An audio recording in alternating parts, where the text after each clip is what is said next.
Praise the Lord. సర్వశక్తిమంతుడును మహోన్నతుడునైన యేసుక్రీస్తు ప్రభువారి శ్రేష్టమైన నామమునకు స్తోత్రము కలుగునుగాక. ఆమేన్.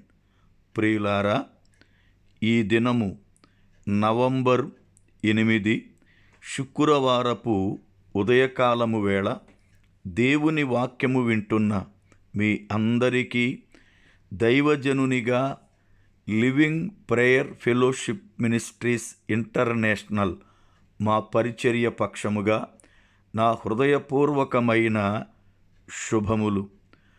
ప్రభువు సన్నిధి మీకు తోడుగా ఉండి నిత్యము మిమ్ములను నడిపిస్తూ ఆయన ఆశ్చర్యకరమైన ఆశీర్వాదములతో మిమ్ములను నింపునుగాక. ఆమేన్. ప్రియులారా, ఎలా ఉన్నారు? మీరందరూ బాగున్నారా? మీ ఇంటిలో తల్లిదండ్రులు, పిల్లలు, భార్య, భర్త అందరూ కూడా క్షేమముగా ఉన్నారా? దినములు బహు త్వరగా గతిస్తున్నాయి. దేవుని యొక్క వాక్యాన్ని ప్రతిదినము వింటూ ఆయనలో ఆత్మీయముగా ఎదగడానికి ప్రభువు మనకిచ్చిన ఈ భాగ్యాన్ని బట్టి దేవునికి మనమెంతగానో రుణస్థులమై ఉన్నాం. ఈ దినమున దేవుని వాక్యమును చదువుకొని వాక్యాన్ని విందాం. రండి. కీర్తన గ్రంథము 37వ కీర్తన 10వ చరణం. ఇక కొంతకాలమునకు భక్తిహీనులు లేకపోవుదురు, వారి స్థలమును జాగ్రత్తగా పరిశీలించినను వారు కనబడకపోవుదురు. ప్రార్థన. పరిశుద్ధుడవైన మా పరమ తండ్రి, మీకు వందనాలు, స్తోత్రాలు చెల్లిస్తున్నాను. మీ ప్రేమను బట్టి మమ్మల్ని ఎంతగానో ప్రేమిస్తూ మా ఎడల మీరు చూపుతున్న వాత్సల్యత కొరకు వందనాలు. ఈ దినం వాక్యము ద్వారా మాతో మాట్లాడి మమ్ములను బలపరచండి. మీ సన్నిధి మాకు తోడుగా ఉంచండి. మీ వాక్యం వింటున్నప్పుడు మాకు నెమ్మదిని, ఆదరణను అనుగ్రహించండి. బలహీనులమైన మమ్ములను బలపరచండి. మీ రాకడ కొరకై సంపూర్ణ సిద్ధపాటు మాకు అనుగ్రహించండి. వాక్యం వింటున్న ప్రతి బిడ్డ కుటుంబాన్ని క్షేమకరముగా ఉంచండి. వారికున్న ప్రతి విధమైనటువంటి సమస్యల నుండి, బంధకాల నుండి విమోచన కలిగించండి. ఎన్నో కుటుంబాలలో ఎన్నో విధములైనటువంటి సమస్యలున్నాయి. ఆర్థిక సమస్య, ఆరోగ్య సమస్య, పిల్లల సమస్య, ఉద్యోగ సమస్య, ఇలా ఎన్నెన్నో బిడ్డలు ఇరుకులతో ఉన్నారు. వారి ఎడల కనికరము చూపి క్షేమాన్ని అనుగ్రహించి వారిని బలపరుచుమని యేసు నామమున ప్రార్థిస్తున్నాను పరమ తండ్రి. ఆమేన్. ప్రభువునందు ప్రియులారా, దేవుని యొక్క లేఖనములో 37వ కీర్తన 10వ చరణాన్ని చదువుకున్నాం. దీని యందు ఇక కొంతకాలమునకు భక్తిహీనులు లేకపోవుదురు, వారి స్థలమును జాగ్రత్తగా పరిశీలించినను వారు కనబడకపోవుదురు అని కీర్తనాకారుడైన దావీదు భక్తుడు దేవుని సన్నిధిలో మాట్లాడుతున్న మాటలు మనం విన్నాం. భక్తిహీనులనేవారు ప్రారంభ దినాల్లో ఎంతగానో హెచ్చింపబడినట్లుగా, ఎంతగానో వర్ధిల్లునట్లుగా, ఎంతగానో భక్తిపరులము అని కనబడినట్లుగా కనబడిన కొంతకాలానికి వారి భక్తిహీనతను బట్టి వారు కనబడని పరిస్థితులు లోకములో ఏర్పడతాయి. దేవుని పిల్లలుగా మనము చాలాసార్లు భక్తిహీనుల యొక్క వేషధారణను చూచి మోసపోయి వారు ఎంతో భక్తిగా ఉన్నారు, అందుకే వర్ధిల్లుతున్నారని, లేక వారు ఎంతగానో దేవునిలో ఎదుగుతున్నారు, అందుకనే దేవుడు దీవిస్తున్నాడని మనము చాలా మత్సరపడతాం, వ్యసన పడతాం. అయితే దేవుని వాక్యం బోధిస్తుంది, వేషధారణ భక్తి అనేది ఎంతో కాలం నిలవబడదు. వారు ఒకవేళ వర్ధిల్లినట్లు కనబడినా వారి యొక్క వర్ధిల్లేటటువంటి పరిస్థితులు కొంతకాలానికి కనుమరుగైపోతాయి. వారు ఎంత త్వరగా పైకి ఎదిగినట్లు కనబడ్డారో అంత త్వరగా వాళ్ళు పాతాళానికి దిగిపోతారు. దేవుని యొక్క పిల్లలు అనేవారు భక్తిలో శ్రమలను, ఓర్పును, సహనమును కలిగి నడవలసిన ఆవశ్యకత ఎంతైనా ఉంది. అప్పుడు ఆత్మీయ లోతులలో పునాది కలిగిన అనుభవంలోనికి మనం వెళతాం. దేవుని యొక్క లేఖనములో నిత్యము నిలబడేదెవరు అంటే నీతిమంతులుగా ఉన్నవారే ఎన్ని శ్రమలు కలిగినా, ఎన్ని ఇబ్బందులు కలిగినా నిలబడతారు. కీర్తన గ్రంథము 37వ కీర్తన 25వ చరణం. నేను చిన్నవాడనై ఉంటిని, ఇప్పుడు ముసలివాడనై ఉన్నాను. అయినను నీతిమంతులు విడువబడుట గాని వారి సంతానము భిక్షమెత్తుట గాని నేను చూచియుండలేదు. దినమెల్లా వారు దయాళురై అప్పు ఇచ్చుచుందురు, వారి సంతానపు వారు ఆశీర్వదించబడుదురు.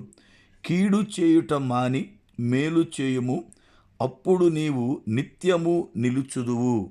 ఈ లేఖనములో ఎప్పుడు మనం స్థిరముగా ఉంటామో, ఎప్పుడు నిలబడతామో, లేక ఎవరి సంతానపు వారు ఆశీర్వాదకరముగా ఉంటారో లేఖనాన్ని విన్నాం. దేవుని యొక్క పిల్లలుగా భక్తిహీనత అనేది ఒక రోజున కనబడకుండా పోతుంది. శ్రమలు కలిగిన, ఇబ్బందులు కలిగిన, ఎలాంటి కీడు కలిగిన దేవుని యందు కొనసాగేటువంటి వారు ఈరోజు ఒకవేళ శ్రమ కలిగిన, ఒకవేళ దూషణ కలిగిన, నింద కలిగిన ఇబ్బంది పడతారేమో కానీ నిలకడగా ఉండేది వారే. అందుకనే భక్తిహీనుల వైపు చూచి వ్యసన పడవద్దు. మనము పరలోకం వెళ్ళాలి అంటే శ్రమలను అనుభవించి మాత్రమే వెళ్ళాలి. అపోస్తులుల కార్యముల గ్రంథము 14వ అధ్యాయము 22వ వచనం. శిష్యుల మనస్సులను దృఢపరచి విశ్వాసమందు నిలకడగా ఉండవలెననియు అనేక శ్రమలను అనుభవించి మనము దేవుని రాజ్యములో ప్రవేశింపవలెననియు వారిని హెచ్చరించిరి. అపోస్తులుడైనటువంటి పౌలు గారు పరిచర్యలో అనేక ప్రాంతాలకు వాళ్ళు వెళుతూ ఈకోనియా, అంతియోకయలో ఉన్నటువంటి విశ్వాసులతో మాట్లాడుతూ వారు చెప్పిన మాటలు ఇవి: మనము అనేక శ్రమలను అనుభవించి పరలోక రాజ్యం వెళ్ళాలి అని. దేవుని రాజ్యం మనము చేరాలి అంటే శ్రమలు లేకుండా వెళ్ళే పని కాదు. మనకు నిందలు, శ్రమలు లేక ఇబ్బందులు అనేవి ఎంతో మేలుకరమైనవి. దేవునిలో ఎదగడానికి అవి ఎంతగానో ప్రయోజనకరమైనవి. ఎప్పుడైతే శ్రమ కలిగిందో మనము దేవుని ఎదుటకు వస్తాం, ప్రార్థన చేస్తాం, ఉపవాసం ఉంటాం, వాక్యాన్ని చదువుతాం, మందిరానికి వెళతాం. అందుకనే శ్రమ కలిగి ఉండుట నాకు మేలాయను అని కీర్తనకారుడు దేవుని స్తుతించాడు. దేవుని పిల్లలుగా భక్తిహీనమైన జీవితాన్ని జీవించవద్దు. ఒకవేళ భక్తిహీనుడుగా ఉంటే దానిని మనము సరిచేసుకుందాం. ఈ రోజున భక్తిహీనునిగా ఉన్నప్పటికీ నేను చాలా బాగున్నాను అనుకుంటే ఒక రోజున జాగ్రత్తగా పరిశీలించి చూసినా కూడా నీ యొక్క జాడ భూమి మీద కనబడని రోజులు కలుగుతున్నాయి. దేవుని యందు విశ్వాసములు నిలకడగా నిలబడి కడవరకు ప్రభువు నీకు ఉచితముగా అనుగ్రహించిన పరిశుద్ధతను కాపాడుకుంటూ ప్రభువు రాకడకు సిద్ధపడుతూ ఉండాలి. మనలో అనేకులు భూ సంబంధమైన ఆశీర్వాదము కొరకే ఎంపర్లాడుతున్నారు. దేవుని వాక్యం బోధించినటువంటి సత్యం ఏమిటి అంటే, నీవు నీతిమంతునిగా బ్రతికితే ఆశీర్వాదము నీ వెనకే వస్తుంది. అది నీ పిల్లల పిల్లల వరకు ఉంటుంది.